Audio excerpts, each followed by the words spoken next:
Over 1,000 tourism workers received assistance from the government in line with the bayanihan sa Bukas na May Pag-asa para sa Turismo or BBMT, as our Rod Lagusad reports.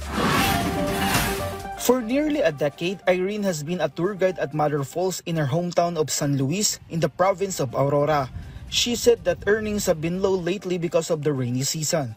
So the financial aid she received from the government, intended for tourism workers affected by calamities, means a lot to her. Tulong hanap buhay po para sa amin. Magiging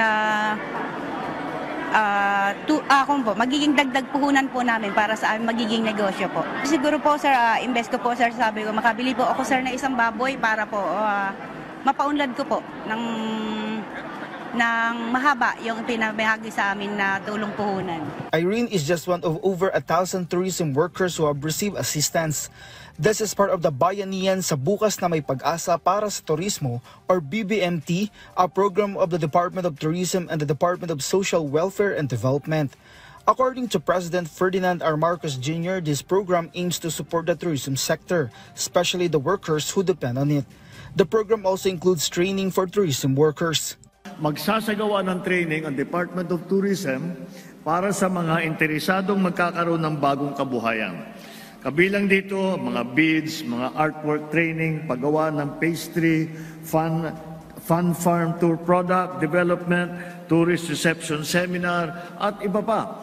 Lahat ng iba't ibang pangangailangan na karunungan at sanayan para sa industriya ng turismo. For tour guide like Gina, this comes a welcome relief, especially during times when tourism is low. Malaking tulong po yun pag nag-training po kami sa mga livelihood.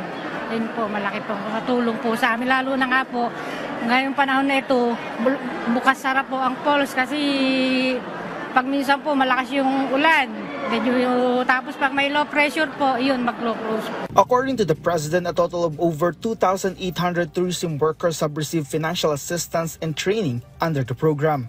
Sa tulong nitong BBMT, may susulong natin ang lokal na ekonomiya, may papakita ang yaman ng ating kultura at mabibigyan ng mas maraming oportunidad sa pag-uunlad dito sa sektor ng turismo. Tourism's significant contribution to the country's gross domestic product, which has reached over 8%, was highlighted by the President. One of the country's selling points, according to the President, is the exceptional hospitality of the Filipino people. Ang turismo hindi lamang tungkol sa pagdating ng mga bisita, kung hindi tungkol sa tao at sa kabuhayan. Milyon-milyong Pilipino ang umaasa rito. Kaya nararapat lamang na pahalagahan at alagaan na hindi lamang turista ang ating pinahahalagahan, kung hindi pati na rin ang manggagawang Pilipino na bumubuhay sa ating industriya. According to Frasco, the program seeks to boost the tourism sector even further. Rod Lagusad from the National TV Network for a new and better Philippines.